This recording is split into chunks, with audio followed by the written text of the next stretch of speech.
Há 49 anos, Deus decidiu plantar uma comunidade nesta cidade. Uma comunidade imperfeita, mas sustentada pela graça. Ao longo dessas décadas, muitas pessoas chegaram, muitas histórias foram transformadas, muitas gerações passaram por aqui. Mas uma coisa nunca mudou: o chamado de Jesus. Porque a igreja nunca existiu apenas para reunir pessoas. Ela existe para formar discípulos. Discípulos que conhecem Jesus Cristo, crescem em Jesus Cristo e vivem para a glória de Jesus Cristo. Uma geração discipula outra geração. A fé continua, o evangelho continua, a missão continua. Igreja 2.0 não é uma nova igreja. É uma igreja que retorna à essência. Uma igreja que faz discípulos. Uma igreja que vive a missão de Deus no mundo.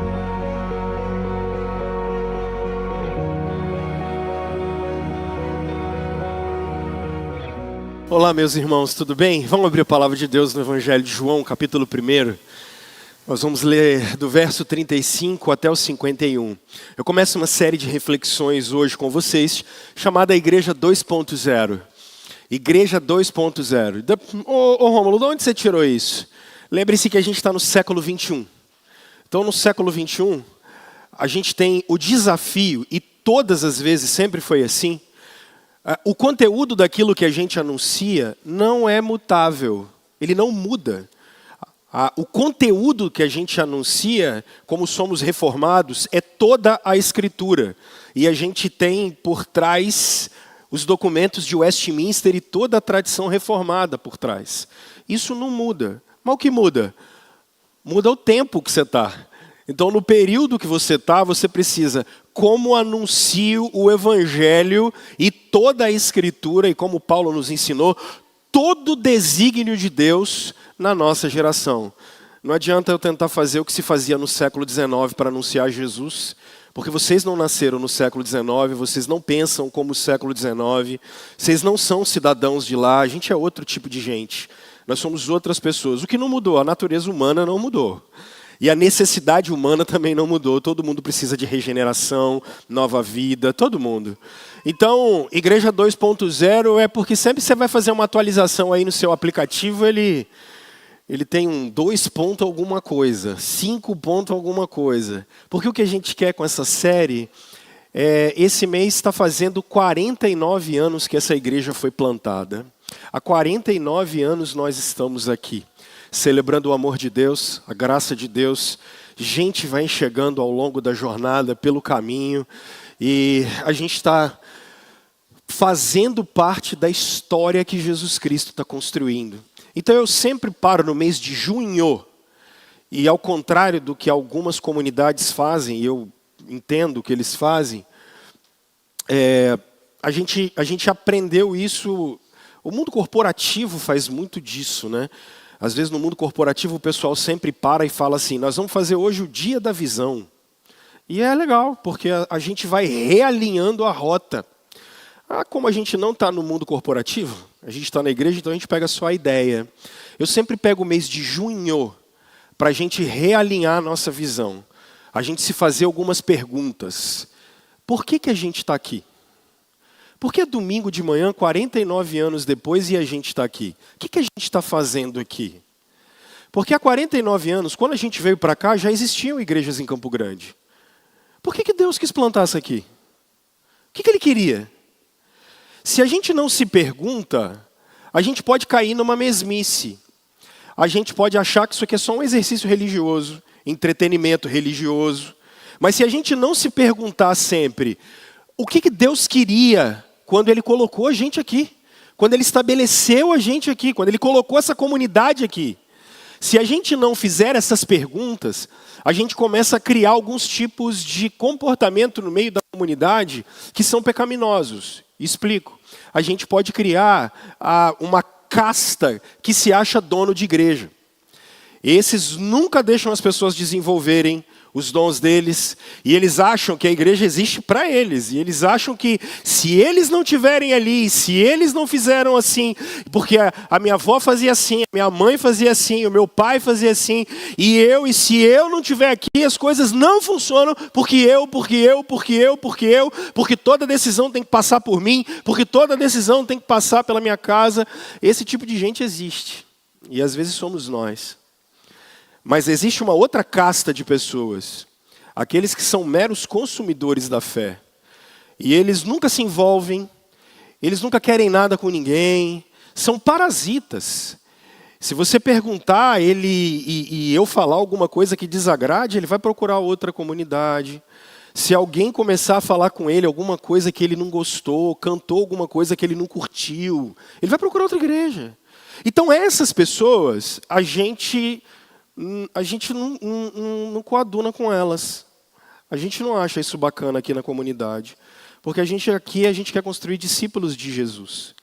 As pessoas que ficam aqui, e hoje eu estou dando uma turma de start, é uma coisa que eu vou trabalhar com eles. Quando as pessoas entram na nossa comunidade, a gente quer mostrar para elas assim, não é sobre você ser servido. Não é sobre o ar-condicionado gostoso. É sobre como você abençoa a vida das pessoas. É sobre como você investe os seus dons no reino de Deus. É como você se integra à vida da igreja, e não ela se molda a você. Porque a gente está aqui por causa de Cristo. E se a gente não trabalhar isso, vira uma mesmice danada, e o comportamento humano e o pecado é complicado, gente. Daí a pouco, vocês começam a ver gente brigando um com o outro, conversa fiada, fofoca, porque gente que não está engajada na visão sempre está preocupado com o que está acontecendo com a vida do outro, sempre está falando mal das pessoas, chega em casa para sentar para comer, fica falando mal do pastor, da mulher, da irmã de fulano de tal, ciclano de tal, porque isso é gente que não tem o que fazer. Então se a gente não para, e desculpe a sinceridade, tá? É porque é melhor cortar reto do que a gente ficar falando e dando volta. Não rola, gente. É melhor, vamos direto. Que aí a gente já sabe por que nós estamos fazendo aqui. E aí é isso que a gente é. Pronto, quem quiser fica, quem não quiser, Deus abençoe. E desculpa a sinceridade, mas é porque senão tem problema demais e a gente não quer problema não. A gente quer um ambiente de liberdade, de servir a Deus, de amar a Deus, de você ter prazer em servir com os irmãos, de andar com os irmãos, de viver com os irmãos, de aprender a palavra de Deus, sabe? E aí, senão a gente fica rodando, não chega a lugar nenhum. Essa série é para isso, tá bom? Será que vocês vão voltar a semana que vem? É porque eu já comecei, é porque eu estou aprendendo a também ser direto. É melhor a gente ter umas conversas mais duras logo, e conversas mais duras logo vão te atrapalhar menos no futuro. Então o cara que chega aqui, ele já sabe o que está acontecendo e como é. Ponto. Depois não vai falar que não te avisaram. Avisei. Todo ano em junho eu falo como é que é. Todo ano eu falo como é que é. Então você pode pegar, já tem 14 anos que eu faço isso. Então todo mês de junho a gente repete. Igreja 2.0 é como é que a gente é discípulo. Por isso esse mês, qual é a dinâmica que a gente vai percorrer? Nós vamos falar sobre da incredulidade à crença. Porque Deus chamou todos vocês da morte para a vida. Mas depois, da crença para a maturidade. Porque a maioria para na crença. A maioria virou crente e não amadurece. Não cresce. 20, 30, 40 anos é a mesma coisa. 20, 30, 40 anos e não muda. E a gente vai falar, tem alguma coisa errada, vamos refletir, vamos pedir a Deus para mudar a gente. Depois, a gente quer saber da maturidade para a influência. Como é que discípulos de Jesus podem não só ser líderes, mas influentes aonde eles estiverem. Eles são uma bênção, porque eles são discípulos de Jesus. E aí, por final, eu termino com uma reflexão mais ampla sobre a missão da igreja. Vai ser o nosso plano aí nesse mês de junho. Show? Vamos lá, então, hoje? Da incredulidade para a crença. Então, observem isso com o nosso irmão João escrevendo para nós. Antes, porém, entretanto, todavia, nós não colocamos no news, mas... cadê Jussara e Manu que está aqui? Sábado tem Gabriel Delane, certo? Então, gente, Gabriel Delane é um trabalho que a gente já faz há 4 anos, né, Manu? Tem 4 anos que a gente serve os meninos de uma casa de apoio de criança, aqui, indo ali para Piranema, ali dentro, Piranema, Novo Brasil. Esse mês, quem vai colaborar lá são as irmãs da SAF. Mas é sempre um sábado por mês, a gente passa o dia com essas crianças. São crianças carentes do bairro, já há 4 anos a gente faz isso. É sempre a Jussara e a Manu que coordenam esse trabalho. Sábado as nossas irmãs da SAF vão estar. Mês passado foram os jovens, não foram? Alguma coisa assim? Por aí. Então, você quer abençoar e ajudar? Procura as meninas, a Jussara e a Manu, vai lá ajudar com as crianças, a gente ensina, faz lanche, fica com elas. Há 4 anos a gente já faz isso, sempre um sábado por mês. Se envolva com a missão. A gente tem um bocado de coisa para fazer. Que Deus nos abençoe. Sabadão, 9 da manhã, não é isso? 9 horas. De 9 em diante. Verso 35. No dia seguinte, o texto bíblico diz: João estava ali novamente com os 2 dos seus discípulos. Quando viu Jesus passando, disse: Vejam, eis o Cordeiro de Deus. Ouvindo-o dizer isso, 2 discípulos seguiram Jesus. Voltando-se e vendo Jesus, que os 2 o seguiam, perguntou-lhes: O que vocês querem? Eles disseram: Rabi, que significa mestre. Onde estás hospedado? Respondeu ele: Venham e verão. Então foram. Por volta das 4 horas da tarde, viram onde ele estava hospedado e passaram com ele aquele dia. André, irmão de Simão Pedro, era um dos 2 que tinham ouvido o que João dissera e que haviam seguido Jesus. O primeiro que ele encontrou foi Simão, seu irmão, e lhe disse: Achamos o Messias, isso é, o Cristo. E levou a Jesus. Jesus olhou para ele e disse: Você é Simão, filho de João, será chamado Cefas, que traduzido é Pedro. No dia seguinte, Jesus decidiu partir para Galiléia quando encontrou Filipe. Disse-lhe: Siga-me. Filipe, como André e Pedro, era da cidade de Betsaida. Filipe encontrou Natanael e lhe disse: Achamos aquele a quem Moisés escreveu na lei e a respeito de quem os profetas também escreveram, Jesus de Nazaré, filho de José. Perguntou Natanael: Nazaré? Pode vir alguma coisa boa de lá? Disse Filipe. Venha e veja. Ao ver Natanael se aproximando, disse Jesus: Aí está um verdadeiro israelita, em quem não há falsidade. Perguntou Natanael: De onde me conheces? Jesus respondeu: Eu vi quando você ainda estava debaixo da figueira, antes de Filipe o chamar. Então Natanael declarou: Mestre, tu és o Filho de Deus, o Rei de Israel. Jesus disse: Você crê porque eu disse que o vi debaixo da figueira? Você verá coisas maiores do que essa.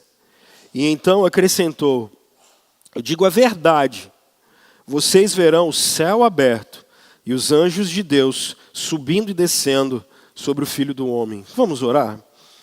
Pai bendito, em nome de Jesus, nós oramos ao Senhor pedindo a sua misericórdia. Nós lemos o texto sagrado e queremos pedir que o Senhor, por favor, nos ajude a entender, Senhor, o texto. Nos ajude a compreender a mensagem da salvação e, especialmente, a ter uma vida como discípulo de Jesus. É no nome de Jesus que nós agradecemos. Amém. Meus irmãos, indo diretamente para o texto, vocês conseguem perceber o que está por trás de um israelita no primeiro século? O que é que está por trás? Qual é a chave para você entender esse texto? Todo texto tem um núcleo de sentido. O João, quando escreveu esse texto, ele tinha um objetivo.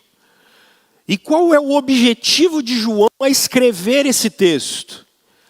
Esse é o último evangelho escrito e ele é escrito no contexto grego, greco-romano. Se Marcos existe e foi escrito para começar a explicar porque os apóstolos começaram a morrer, então o evangelho de Marcos vai ser escrito para o testemunho continuar.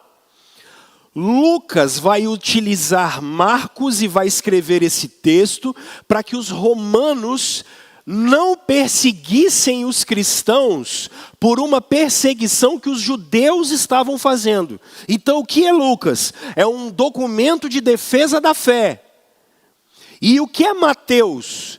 Mateus é um hebreu escrevendo sobre Jesus, querendo mostrar o Messias que a gente estava esperando, ele é Cristo, é Jesus, o Filho de Deus. Logo anos seguintes, os problemas são diferentes.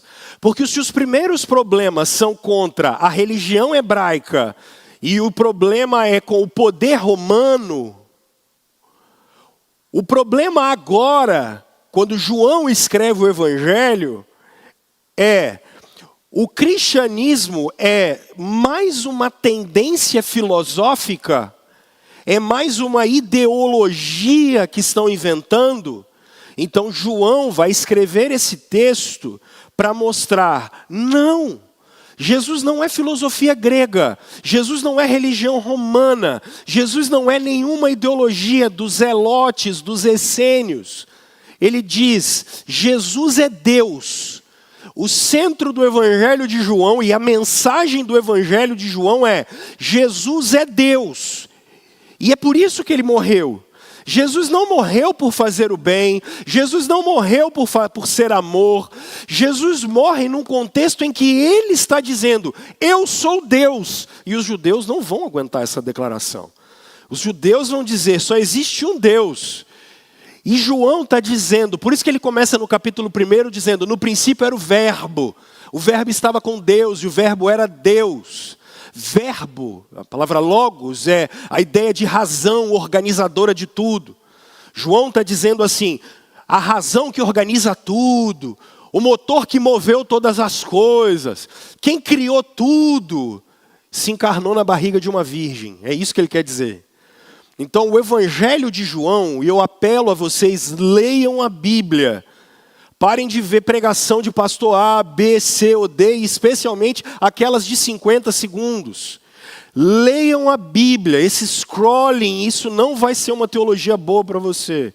Leia a Bíblia, vá ao texto sagrado. Se tiver dúvida, pergunta. Porque é a experiência que você vai ter com o texto que vai te amadurecer. Ok? Não é a quantidade de conteúdo que você recebe. É o tempo que você gasta ouvindo a mente de Cristo. O que a Bíblia é? A Bíblia é a mente de Cristo. É a cabeça de Deus em palavras para nós. O Paulo On defende isso. Deus falou na língua dos homens para você poder entender.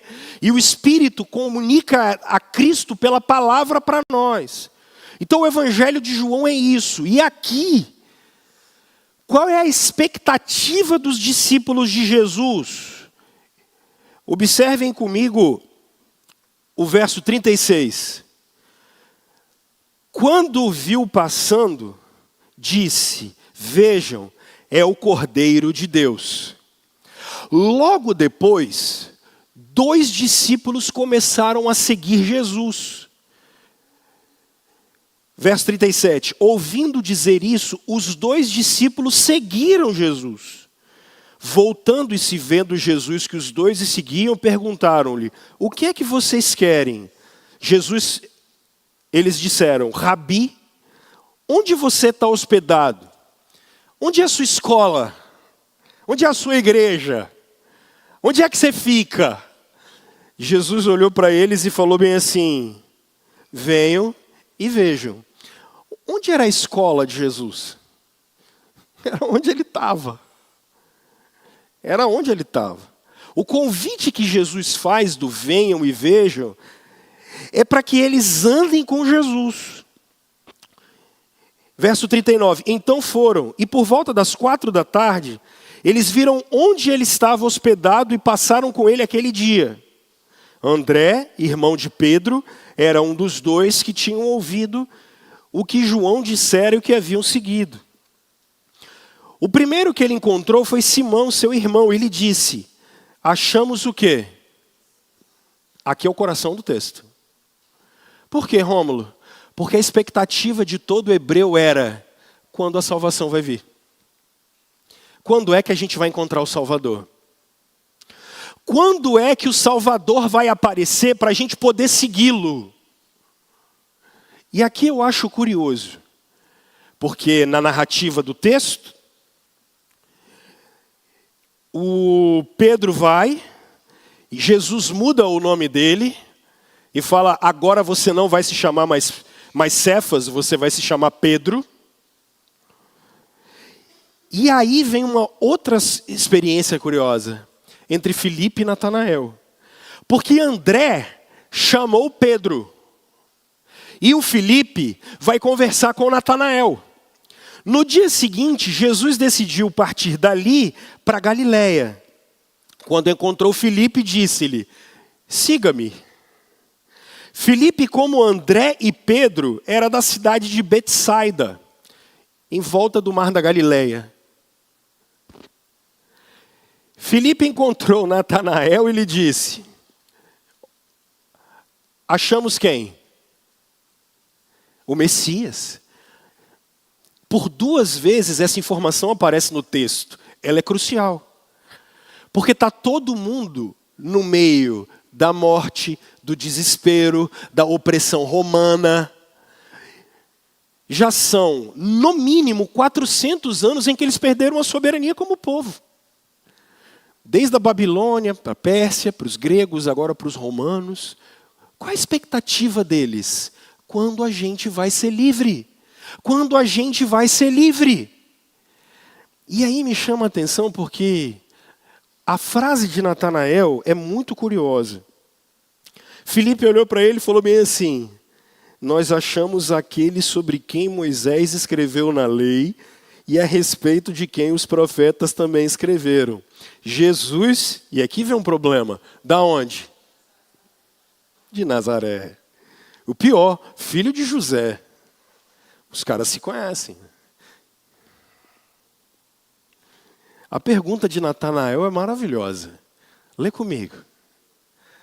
Nazaré? Pode vir alguma? É muito bom isso, gente. Esse já carrega preconceito no coração, na mente. Pode sair. Peraí, ô Rômulo, o Salvador não vai sair desse lugar. Não. Nazaré é uma cidade pobre, cara. Pequena. Nazaré é uma cidade em que é conhecida por sua região, pelo sotaque que eles têm. Eles têm um sotaque que puxava o S, mas não é igual o carioca, não. Aonde eles falavam shh. Em Nazaré eles falavam sss. Então Jesus era um cara com uma linguagem meio caipira. Para aquela época. O Salvador vai vir de uma terra pobre com sotaque? Não vai. Vocês percebem como a gente julga? Salvador não vai vir desse lugar. E é curioso, porque tanto o André quanto o Filipe, eles falam a mesma coisa. O que eles falam? Vem e vê. Eles não têm outra coisa para falar. Vem e vê. Julgue você mesmo com os seus próprios olhos. E eles vão. E com Natanael é curioso, porque para o Pedro foi mais fácil. O Pedro chegou, conversa com Jesus, Jesus já olhou e falou assim: você é o Pedro. Ele deve ter olhado: não, eu sou o Cefas. Ele falou: não, a partir de agora eu te chamo de Pedro. Eu acho que isso deve ter soado meio estranho, porque o nome meio que define a gente, né? Ele agora de Cefas vira Pedro. E para o Natanael é diferente. Ele olhou e falou meio assim: eu estou vendo um israelita que não existe dolo. esse aí... Eu vi você, Jesus disse. Quando você estava lá embaixo da figueira, Natanael se assustou e falou, você me viu? Logo que você me viu, então você é o Cristo. Jesus olhou para ele e falou bem assim, porque eu estou falando que eu te vi, você está acreditando que eu sou o Cristo? Aí ele vai citar a visão de Jacó, lembra? Eu quero dizer uma coisa diferente para você. Você vai ver muito mais coisa. Você vai ver a mesma coisa que Jacó viu. Você vai ver anjos de Deus subindo e descendo. Porque ele está apontando para a promessa que foi feita para Jacó. Olha que coisa curiosa. Você vai ver o que aconteceu. E essa promessa de Jacó, de anjos subindo e descendo, a interpretação mais comum da teologia é o seguinte: você vai perceber um caminho novo para os céus. Você vai ver que agora existe um caminho novo. Por isso é uma escada que anjos sobem e descem. A visão de Jacó. Eu estou dizendo para você agora, Natanael, que você vai ver uma outra coisa.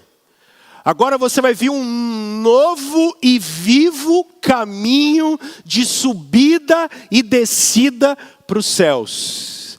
Por isso que o livro de Hebreus diz que a gente tem um novo e vivo.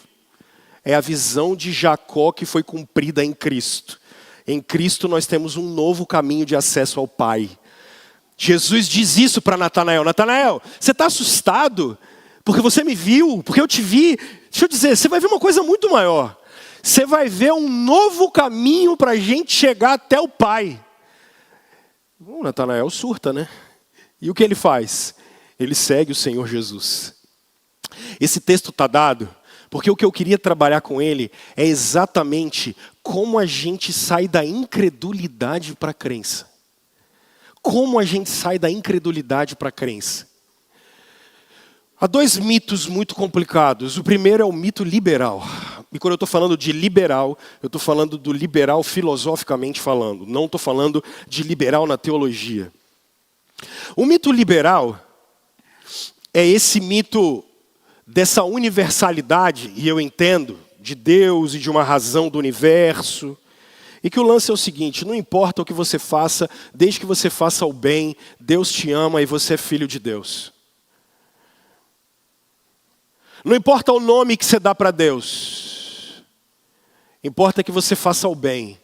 Se você fizer o que é certo, se você fizer o que é bom. Olha o mito liberal. Deus é o mesmo. O que muda é a forma da gente falar dele. É bonito isso, né? Seduz o coração, menina. Não, ó.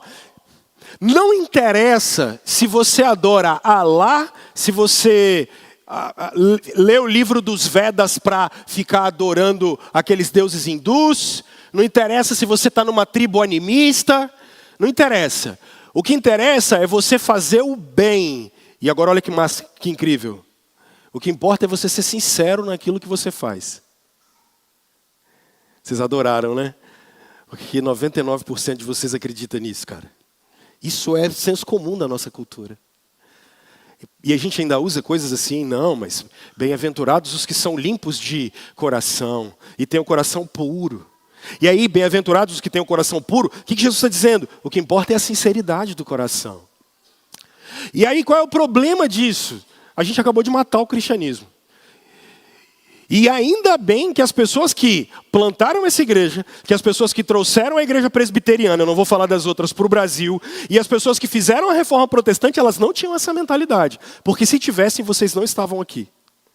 Porque quem teve essa mentalidade sempre matou a igreja de Jesus. Quem teve essa mentalidade sempre destruiu a igreja de Jesus. Porque no centro desse pensamento, você está matando exatamente a missão. E qual é a missão? Os homens precisam de conversão. Os homens precisam de arrependimento. E só existe um caminho, e esse caminho não é fazer o bem. Porque você não precisa de Deus para fazer o bem, para fazer coisa boa e moral. Você não precisa de Deus para isso. A diferença do cristianismo está na mensagem radical de que você precisa nascer de novo. Porque senão vocês trocaram a justificação pela fé pela justificação pelas obras. Então é só eu ser um cara bom, um bom pai, uma boa mãe, um bom marido, pagar meus impostos, ser um bom cidadão. Desculpa, eu não preciso de Jesus para isso. Os estoicos me ensinam a fazer muito melhor.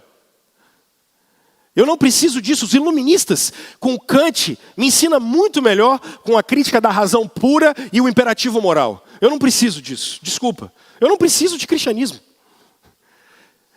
Então cuidado, porque o espírito da época vai seduzir vocês a perder o principal objetivo da fé cristã. Arrependam-se porque o reino está chegando. Arrependam-se porque o reino está chegando. A mensagem de João Batista é essa, a mensagem de Jesus é essa. Cuidado. E aqui eu não estou dizendo que você vai ser chato, enjoado, e você vai ficar batendo na porta de todo mundo, mandar todo mundo se converter. Porque também os cristãos, vou te contar, viu, cara? É difícil. É difícil. Rapaz, aí amanhã você vai chegar desesperado no seu trabalho, incomodando todo mundo. Dizendo, aí você... Porque o crente é assim, ele vai chegar amanhã no trabalho mandando todo mundo para o inferno. Você não é Deus, cara. Como é que você sabe quem é salvo e quem não é? Quem te deu autoridade para julgar a vida de alguém? A nós foi dado o desígnio de testemunhar. E acabou. Eu não posso botar ninguém no inferno, nem colocar ninguém no céu. Eu não tenho essa autoridade. Eu só sou uma testemunha. E a única certeza que eu tenho é o amor de Cristo por mim.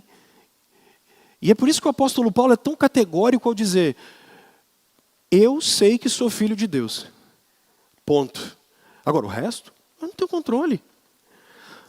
Cuidado, porque o mito liberal vai seduzir o coração de vocês. E é isso que trava uma igreja.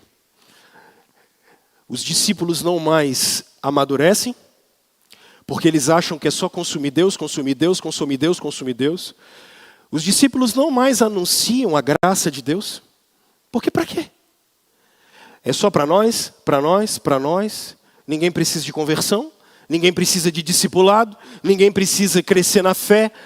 Discípulos não mais precisam influenciar a sociedade, é sempre para mim, para mim, para mim, para mim e para mim. Cuidado com o mito liberal.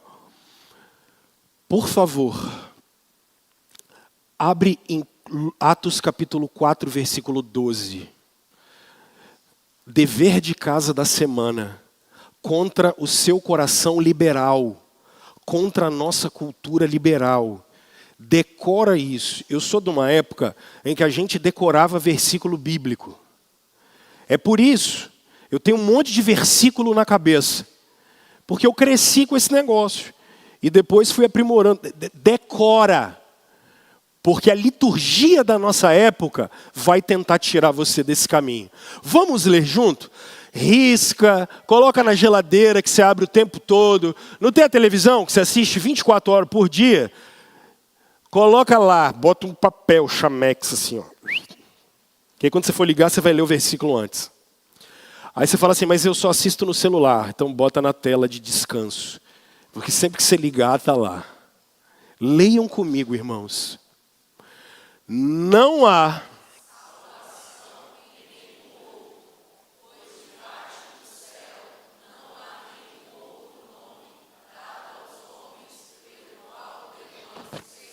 entenderam? O cristianismo é taxativo, irmãos. Jesus é o único caminho. Não existe Jesus e A, Jesus e B. E não adianta a gente ser bonzinho. Ou a gente se converte, ou não existe solução. E isso para o nosso tempo é assustador. Porque o meu discurso, se cair na rede social, eita, aí eu estou cancelado pelas minhas 10ª gerações. Como essa aqui são as minhas rugas de preocupação, mas saibam, essa mensagem não é popular no nosso tempo. Não é popular. A mensagem popular, porque soa radical. E eu vou usar uma expressão que é usada, soa fundamentalista. Quem gosta, né? Soa fundamentalista. Cara, isso é doutrina básica. Doutrina básica. Não tem o que fazer. Só existe salvação em Jesus Cristo. Só existe salvação em Jesus Cristo. É isso que João está anunciando. Por isso, eu só faço 4 aplicações desse texto com vocês, da incredulidade para a credulidade. Primeiro eu queria que vocês olhassem o João Batista nos versos 35, 36 e 37. João Batista, e alguns teólogos trabalham ele de uma maneira muito bonita, chamando João Batista de o pregador do deserto. Coloca o verso 35 na tela, por favor. Olha que coisa curiosa. No dia seguinte, João estava ali novamente com 2 dos seus, o quê? João tinha discípulo. Especialmente quando você lê o Evangelho de Mateus, você vai observar João no deserto, pregando. E o texto de Mateus é tão claro que ele diz assim, as multidões iam atrás de João. Gente, João é o primeiro influencer digital da Galileia. Ele é incrível. Se João fizesse uma selfie e postasse, quantos likes João teria? Um Reels de João, sério? Um Reels de João viralizava. E a galera começava a falar, olha, João. Agora imagina João, o que ele comia? Gafanhoto e... Você imagina João fazendo um videozinho no deserto, com pele de animal, acendendo uma fogueirinha, sabe? Igual esses boys nesse tempo, cortando o gafanhoto, botando mel em cima, rodando e falando dieta para o CrossFit de Jerusalém. Irmão, João é o cara, velho. Instagram do João tá monetizadíssimo. Qual é? Aonde? Ele sabe tudo de meta. João saca tudo. Ele tem a galera dele, o Instagram dele tá bombando. É ele e a Virgínia, ele e a Virgínia, ele e a Virgínia. Qual é? Você tá vendo que eu só queria pregar? Mas eu preciso pegar o evangelho e botar na sua vida de maneira prática? Senão você não entende. Aí fica um negócio descolado da nossa realidade. Aí eu vou ficar falando obviedades que está longe da sua realidade. O desafio de pregar é botar um negócio na vida. Isso é João. Agora, o que ele faz? O que João faz? Ele não faz discípulo para ele. João não faz discípulo para ele. Olha o verso 36. Quando viu Jesus passando, o que João disse? Não sou eu, gente. Pode me dar um follow, pode seguir ele. É isso. Podem parar de curtir meus stories. Pode seguir a ele. João não faz discípulo para ele. João não está atrás de seguidor. João não quer ninguém atrás dele. João está apontando para o único caminho. Olha o próximo verso, por favor. Ouvindo dizer isso, o que ele fez? Ele perdeu os seguidores. A igreja de João não vai ficar mais cheia. Não adianta ele colocar luz. Não adianta ele receber todo mundo com um panfletinho na porta e fazer café da manhã para a galera. João não está preocupado com isso. Por quê? Porque João não quer fazer discípulo dele. João quer fazer discípulo de Jesus. Da incredulidade para a credulidade, porque a gente precisa entender. Por que a gente está aqui? Porque um dia alguém anunciou para a gente o caminho. Um dia alguém olhou para nós e disse, o caminho é esse aqui. Então o caminho não sou eu. O caminho não é a mesa. O caminho não é fulano, ciclano e beltrano. Existe um caminho. E qual caminho é? Jesus Cristo de Nazaré. Quando João está dizendo, eis o Cordeiro de Deus. João está dizendo, uma vez por ano, os judeus vêm aqui para Jerusalém e eles anunciam o perdão de pecados por conta do sacrifício da expiação, que era feita uma vez no ano, para que um cordeiro era morto, para que os pecados da nação inteira fossem perdoados. João está dizendo, esse sacrifício não vai precisar mais ser feito, porque existe um novo caminho. Jesus Cristo vai ser morto uma vez por todas, para que todo mundo possa ter acesso a Deus. É isso que esse texto está dizendo. A Bíblia é bonita por isso. João não está fazendo discípulo para ele. Irmãos, nós não podemos parar para fazer discípulo para nós. Nós não podemos fazer discípulo para a igreja A, B, C ou D, para método A, B, C ou D. A gente não pode amar mais método, mais a tradição, mais a roupa, mais fulano, mais teólogo tal. A gente precisa amar mais a Jesus. Então, a gente não... Eu escrevi isso aqui porque às vezes a gente mede sucesso de uma comunidade local pelo número de pessoa, ou pelas pessoas que estão lá nela, enfim. Comunidades locais não são uma marca. A gente não é uma marca. Comunidades locais não são meras instituições, mas é uma reunião de discípulos de Jesus Cristo de Nazaré. Por isso que aqui na nossa comunidade a gente fala assim, é tudo sobre Jesus. Mas por quê? Porque se qualquer coisa que a gente fizer aqui não aponte para Cristo, nós estamos errados na visão. Irmãos, venham para cá para adorar Jesus Cristo de Nazaré. Saiam das casas de vocês para adorar Jesus Cristo. Cantem aqui para Jesus Cristo. Comam do corpo e do sangue de Cristo. É claro, aqui é um sacramento que a gente tem e não vai virar nada, é isso aí mesmo. Porque é o Senhor Jesus Cristo que está presente espiritualmente aqui. Andem uns com os outros, porque a gente ama Jesus Cristo. Abram as casas de vocês para receber outros irmãos, porque vocês amam Jesus Cristo. Estudem a palavra de Deus, porque vocês querem ouvir a voz de Jesus Cristo. João entendeu que ele não faz discípulo para ele. Ele não tem poder de converter ninguém. Ele não tem poder de mudar a vida de ninguém. Ele aponta para Jesus. Mas Jesus, quando chama os seus discípulos, ele faz uma coisa curiosa. Olha os versos 38 e 39. Nosso Senhor é fascinante. Voltando-se e vendo Jesus, que os dois o seguiam, perguntou-lhes, o que vocês querem? Eles disseram, mestre, onde é que você está hospedado? Eles perguntam. E aí, verso 39. Venham e vocês verão. Então foram por volta das 4 da tarde, onde eles viram o Senhor Jesus.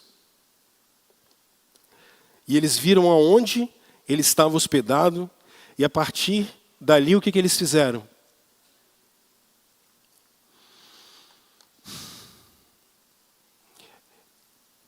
Se por um lado a igreja não faz discípulos, no sentido de que eu não faço discípulo para mim, mas a gente aponta para Cristo, nós precisamos entender que todas as pessoas que chegam perto de Cristo, elas têm e sempre chegam com dúvidas e com perguntas.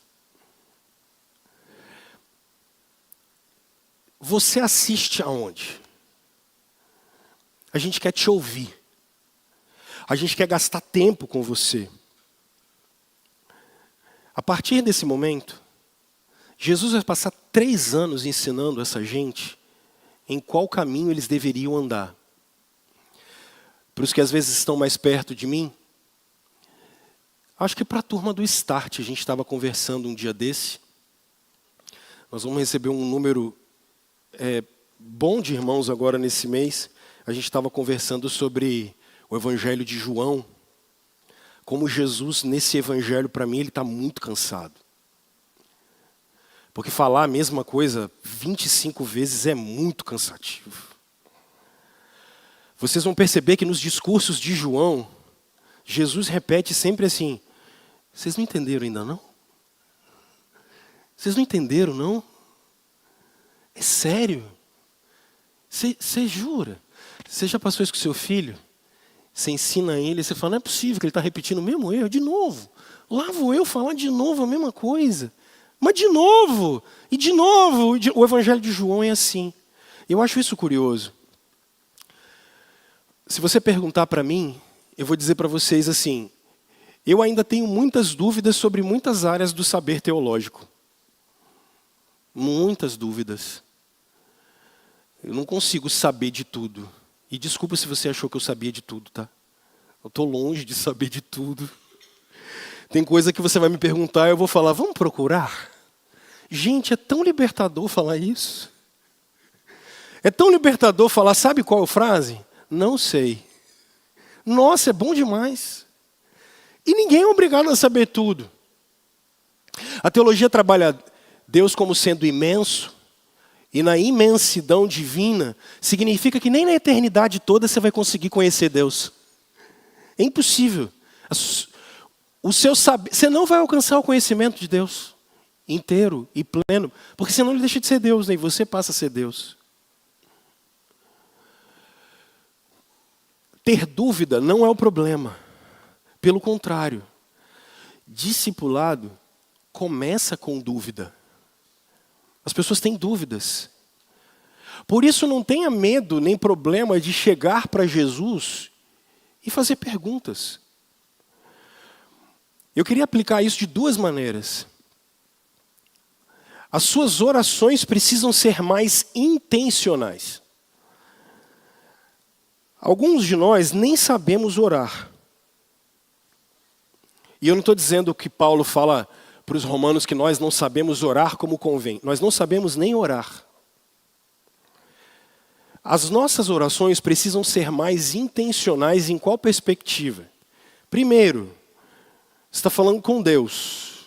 Então, você não precisa botar uma capa religiosa e falar: soberano, eterno, Pai, glorioso Criador dos céus e da terra. Hein? Só tem você e Deus. Você não está na frente, é você e Deus. Jesus ensinou você a falar só assim: Pai, vírgula. É um vocativo. Está tudo certo. E significa muita coisa. Você pode fazer perguntas para Deus nas suas orações. Senhor, eu não estou entendendo isso. Senhor, eu não estou entendendo aquilo. Senhor, você pode me explicar isso aqui? E aqui vai de tudo. Desde a teologia, desde a leitura bíblica, desde os processos da vida. Senhor, eu não estou entendendo por quê. Por que é isso? Dúvidas que o nosso coração tem. A gente precisa aprender a ser intencional. E olhar, sentar e falar assim: Senhor, por que desse ponto aqui? Eu estou com dúvida. Eu não estou entendendo. Por que você criou isso assim? Isso aqui não está entrando na minha cabeça. E isso serve para processos da sua vida. Senhor, por que você permitiu isso? Senhor, por que você permitiu aquilo? Senhor, o que você quer com esse processo? Isso faz parte do seu amadurecimento. Chegar perto de Deus e perguntar. Às vezes a gente tem medo. A Bíblia nunca mandou você ter medo.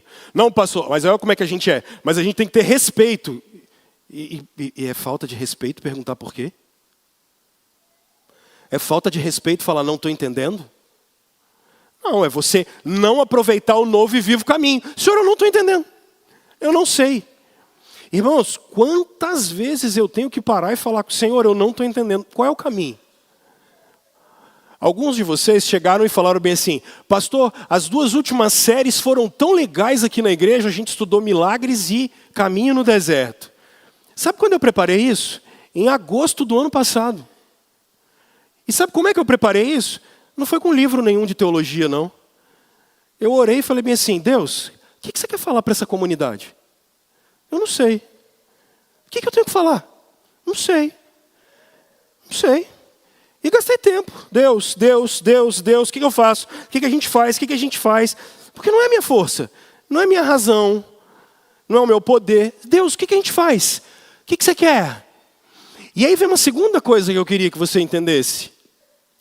Discipulado começa com dúvida, porque aí você precisa entender, Deus vai sempre usar gente para instruir a gente.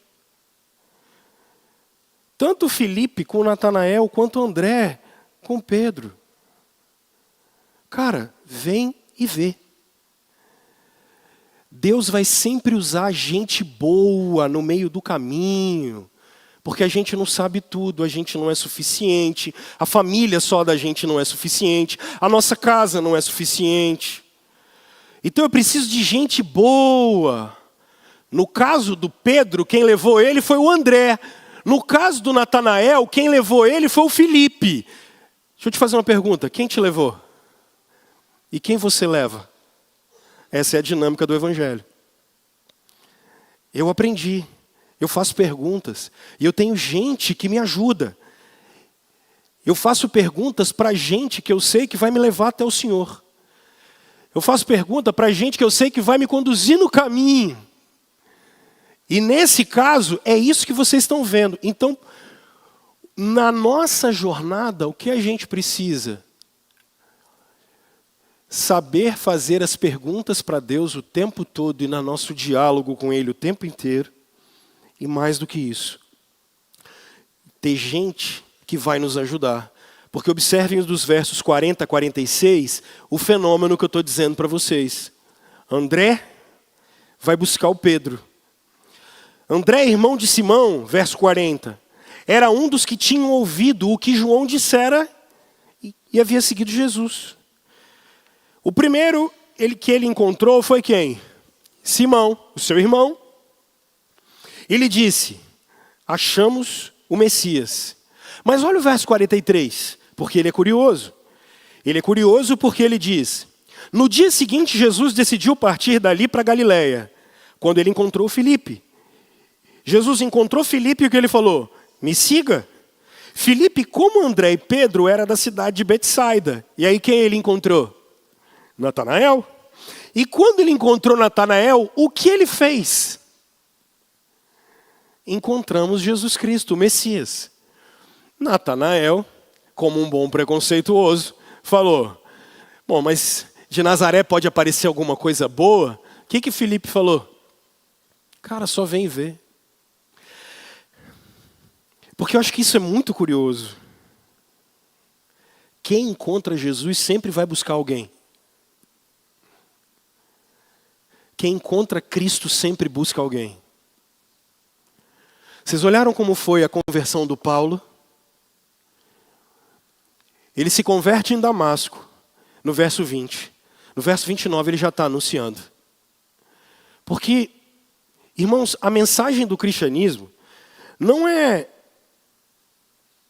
nada mais além do que algo que tomou o nosso coração a tal ponto que não tem como a gente testemunhar do amor de Cristo.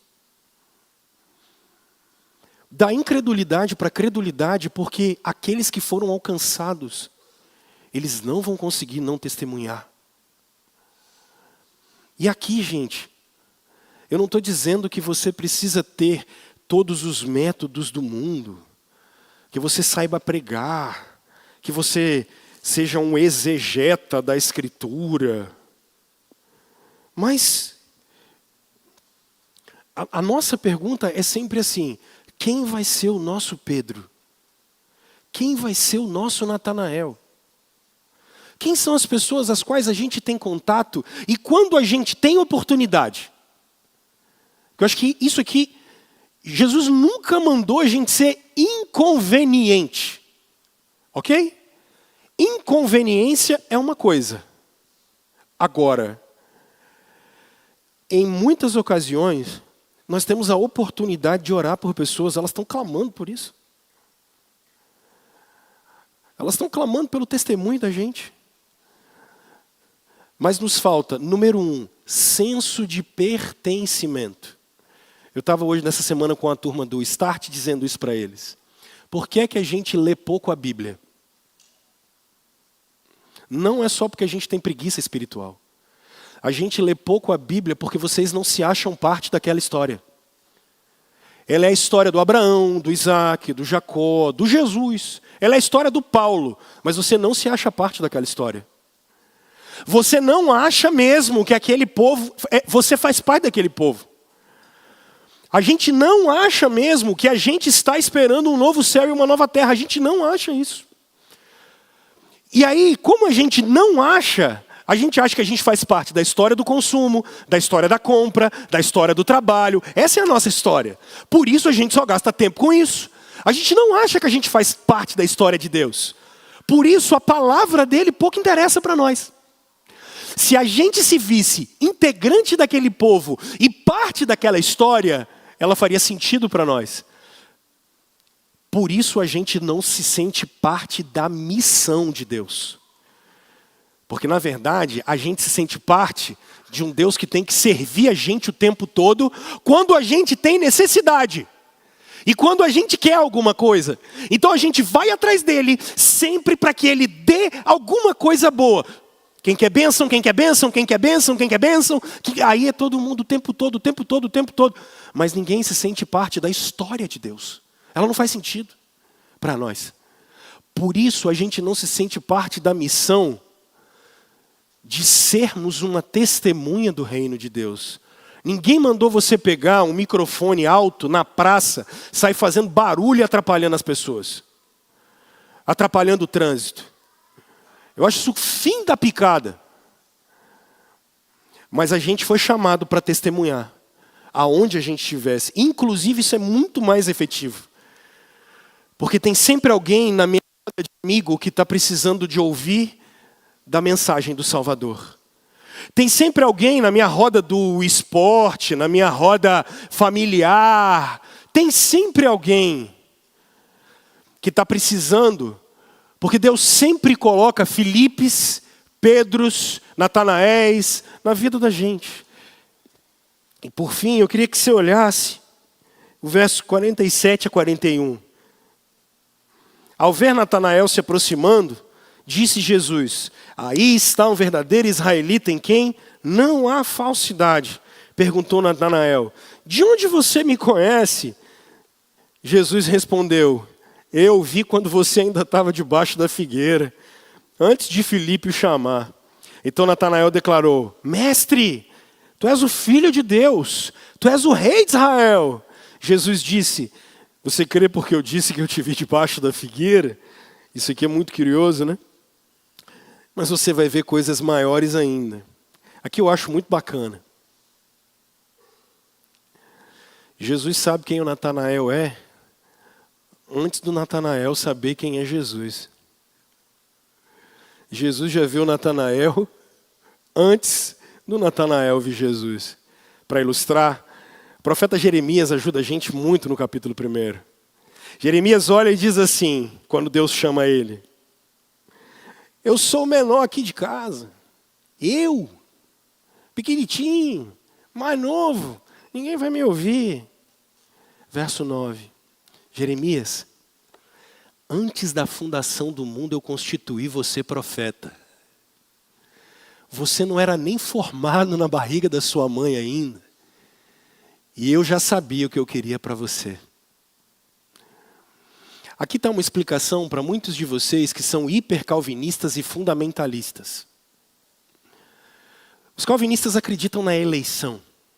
Então alguns de vocês aprenderam que porque calvinistas acreditam em eleição, eles não precisam pregar, porque logo todo mundo vai ser salvo. É um silogismo ridículo, mas tudo bem. Primeiro, vocês não têm a menor ideia de quem Deus vai salvar ou não, se vai salvar ou não. Se você não tem essa ideia, qual foi a única missão que foi dada para mim e para você? Anunciar. Qualquer coisa além disso é literalmente pecado. Pecado. Pecado da omissão dos crentes. Porque a nós só foi dado o dever de anunciar o Evangelho. E a beleza para mim está aqui. Deus conhece. Deus sabe. Deus conhece quem Ele chama. Ah, gente, isso aqui é muito bom. É por isso que domingo após domingo, se vocês pegar minha mão, ela está gelada. O pessoal sempre diz que mão gelada, coração quente. Não é nada, eu prego aqui há 20 anos já. E minha mão fica gelada todo domingo, de manhã e de noite. Porque eu não sei o que Deus está fazendo enquanto eu anuncio a mensagem dEle. Eu não sei o que Ele está fazendo no coração de vocês. Só quero ser encontrado fiel. Deus está salvando a vida de alguns de vocês. Deus está restaurando o ministério de algum de vocês. Deus está resgatando o relacionamento de vocês. Deus está acendendo uma chama no coração de vocês. Não tenho a menor ideia. Só sei que domingo após domingo eu tenho que fazer isso. E vocês, dia após dia, semana após semana, a vida inteira vão anunciar a mesma coisa. Deus estava em Cristo reconciliando consigo o mundo, não imputando aos homens as suas transgressões. Os homens têm que se arrepender dos seus pecados e receber Jesus. E pastor, quem é que vai ouvir essa mensagem? Eu não tenho a menor ideia. Eu sei que eu fui conhecido antes da fundação do mundo, ponto. E eu oro para que Deus salve. Eu peço a Deus que Ele visite casas, corações. Eu peço a Deus que Ele purifique a igreja dEle, que Ele purifique nossas casas, nossas famílias. Eu só posso fazer isso, eu não tenho mais nada para fazer. Porque se eu acredito num Deus soberano, o resto é com Ele. Eu só não posso ser omisso. Eu só não posso deixar de anunciar todo o desígnio de Deus. Porque a beleza é essa. Quando você veio para cá, Jesus já sabia quem você era. Isso é muito bom. Quando você entrou aqui, Jesus já sabia seu nome, sua história. Ele te criou, Ele te fez, Ele te teceu. Todo momento da sua história Ele estava com você, Ele passou com você, Ele estava lá em cada canto. E aí até onde você achava que Ele não estava, Ele estava, porque Ele te conheceu, Ele te amou, Ele te chamou em Jesus Cristo. Isso é muito bom, gente, porque aonde a semente bater, ela vai germinar. Isso é muito bom. Isso é muito bom. Então, se nós vamos se vamos ouvir ou não, eu não sei. Eu não vou ficar sendo inconveniente. Mas sempre que eu for chamado, eu vou dar a razão da minha fé, como diria o nosso irmão apóstolo Pedro. Sempre que eu tirar essa oportunidade, eu dou a razão da minha fé. A gente não pode esquecer disso, da incredulidade para a credulidade. Eu termino. Cadê os meninos para tocarem a última canção? Nós vamos fazer mais três coisas no nosso culto. O João apontou, o André levou, o Felipe convidou, Natanael creu, mas teve uma coisa nesse texto que aconteceu com todo mundo. Sabe qual foi? Jesus transformou todo mundo. Cada um fez seu papel. André foi lá ver, Felipe chamou, Pedro chegou, mas no final, sabe quem mudou? Cristo transformou todo mundo. É isso, gente. No final, não sejam meus discípulos. Não sejam discípulos da instituição A, B, C ou D. Ainda que eu vou trabalhar isso esse mês. O nosso compromisso com a comunidade local é completamente indispensável. Domingo, igreja, culto, isso é indispensável. Mas antes disso, está o nosso compromisso com aquele que chama, vocaciona e mexe no coração. Eu quero te dar um tempo para orar, eu vou chamar os presbíteros para vir aqui à frente. Enquanto a gente canta uma canção, a gente vai celebrar a ceia do Senhor.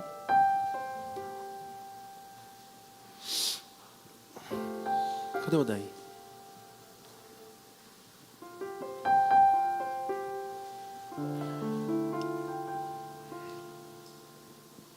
Robert, tá com a cabeça bem... Não, só tem 4, Antônio Osvaldo está vindo. Tem um tempo de oração.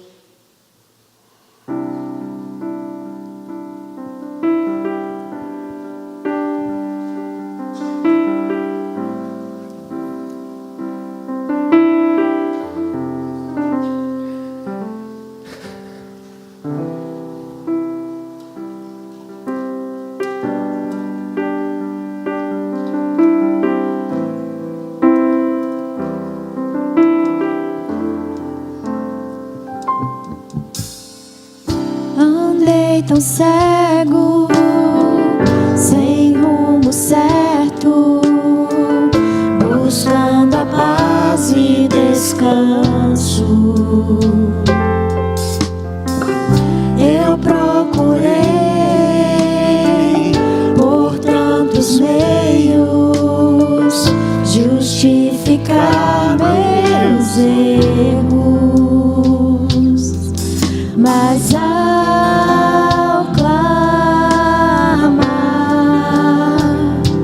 meus olhos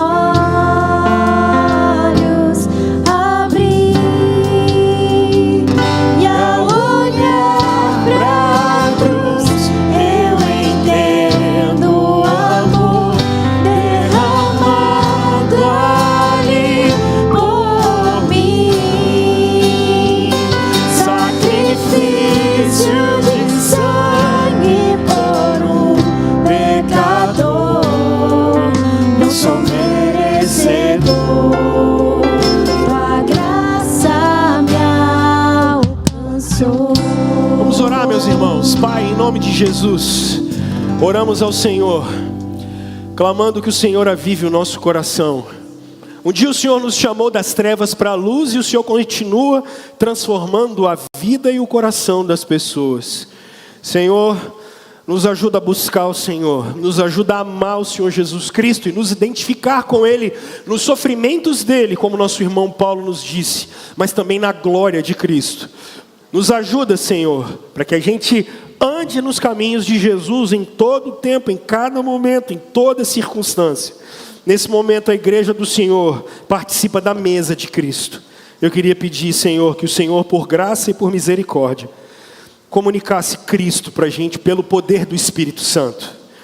Que o Espírito Santo que hoje está aqui no meio da gente, pela fé, encha o nosso coração, para que a gente possa compreender a altura, a profundidade, a largura do conhecimento de Cristo Jesus e do amor de Cristo Jesus. Que o teu povo, ao comer com o Senhor, tenha o coração cheio de alegria por quem Jesus Cristo é. Em nome de Jesus, amém.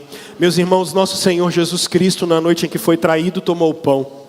E tendo dado graças, Ele partiu e deu aos seus discípulos, dizendo: tomai e comei, isso é o meu corpo que é dado em favor de vocês, para que os pecados de vocês sejam perdoados. Do mesmo modo, o Senhor Jesus tomou o cálice e disse: esse é o cálice da nova aliança no meu sangue. Porque todas as vezes que vocês comerem do pão e vocês beberem do cálice, anunciem a morte do Senhor até que Ele venha. Até que Ele venha. Todos vocês que são crentes batizados estão em comunhão com a igreja de vocês, que necessariamente não é presbiteriana, participem com a gente. Se é uma igreja genuinamente evangélica, participem de Jesus com a gente. Vamos juntos cantar? Vamos ficar de pé? Vamos lá?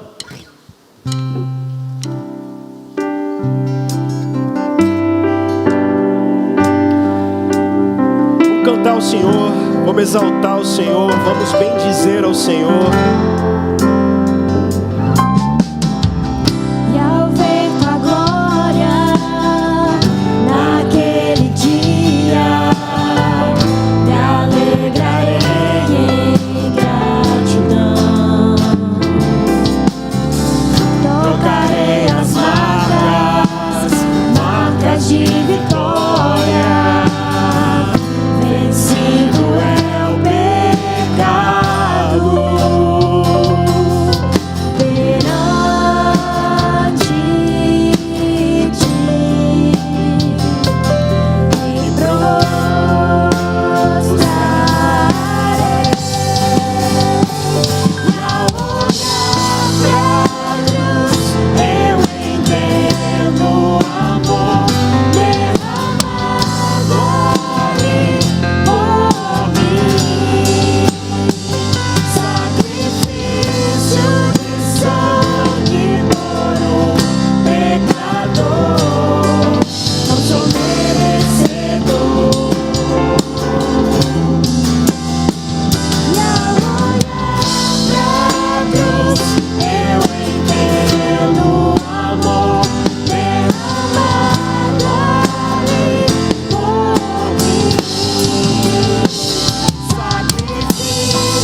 Nós vamos todos comer juntos, porque assim nos ensinou o nosso Senhor.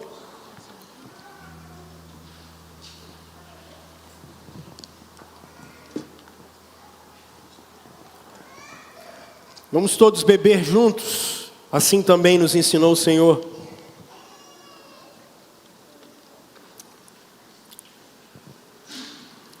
Pai, recebemos daquilo que é sinal e selo da aliança, Cristo, a esperança da glória. Com fé no nosso Salvador, que está vivo pelos séculos dos séculos, pedimos que o Senhor renove as forças do seu povo.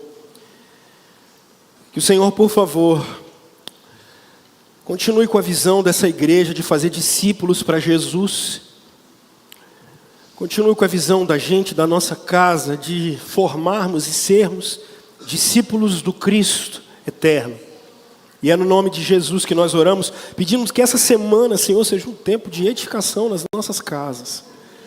E aonde a gente estiver, que o Senhor vá à frente, mas para que o mundo saiba, através de nós, que Jesus Cristo é Senhor para a glória de Deus Pai. Abre a nossa boca, os nossos lábios e o nosso testemunho, para a gente amar Jesus Cristo e que o mundo veja Cristo em nós. Amém. Eu vou impetrar a bênção e vocês sentem um minutinho, porque a gente tem 2 comunicados para fazer. Meus irmãos, que o Senhor vos abençoe e vos guarde, que o Senhor faça resplandecer o seu rosto sobre vós e tenha misericórdia de vós. O Senhor sobre vós levante o seu rosto e que Ele dê a paz dele para vocês. Amém. Amém. Pode sentar.